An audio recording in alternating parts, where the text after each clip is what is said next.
Kuwento ako. Lalaki po ako. May hinahangaan ako noon na isang influencer.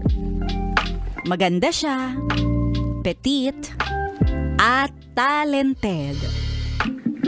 Nakita ko sa kanyang page sa social media na pupunta siya sa isang lugar na malapit sa work ko.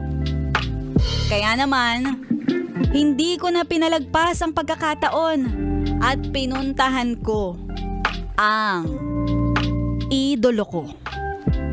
Doon ko nakilala si Tutut, ang idol ko. Mabait siya sa personal, kaya lalo akong humanga. Nakaka-starstruck, ang ganda niya. Mahilig pa naman ako sa mga tisay. Ay, tisay. Na-starstruck ako ng sobra na hindi ako makapagsalita. Kapag kinakausap niya ako, umuurong ang dila ko. Gusto ko siyang mas makilala pa. Kasi sobra-sobra ang paghanga ko sa kanya. Halos gabi-gabi, halos araw-araw ako ay nagre-react sa lahat ng mga pinupost niya. Ay, stalker mode, charot. At nagpapadala pa ako ng pagkain sa trabaho niya.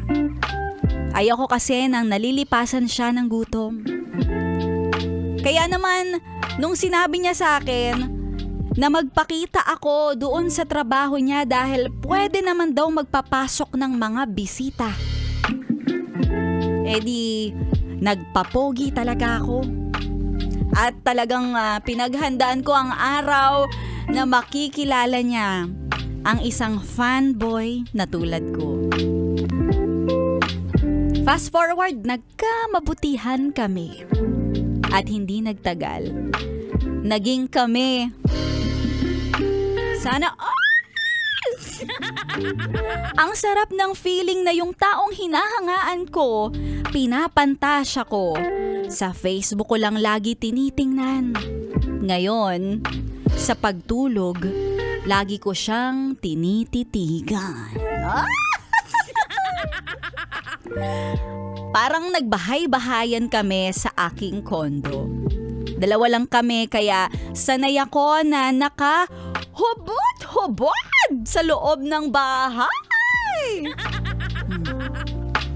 Pinipicturean ako ng girlfriend kong influencer etong aking naked body na wala akong kamalay-malay. Tapos, ipinapakita niya pala ito sa mga katrabaho niya. Nahihiya ako, syempre, kitang-kita nila ang tsun-tsun ko. Pero wala akong magawa, ayoko naman na palakihin pa namin at gawing away. At parang habang tumatagal, napapansin ko na may pagkamainitin ang ulo nitong girlfriend kong influencer.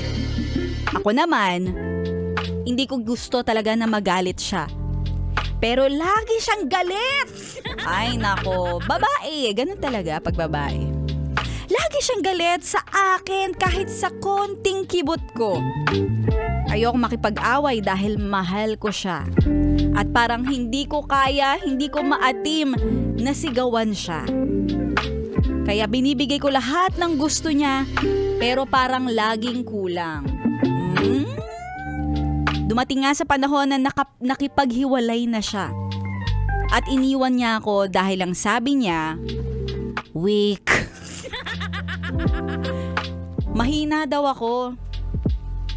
Nawala din yung once kong paghanga sa kanya. Doon sa dating lagi kong inaabang-abangan sa social media. Na-realize ko sa huli, hindi ko pala siya mahal. Isa lang akong fanboy na nahumaling sa aking pantasya. 101.1 Yes FM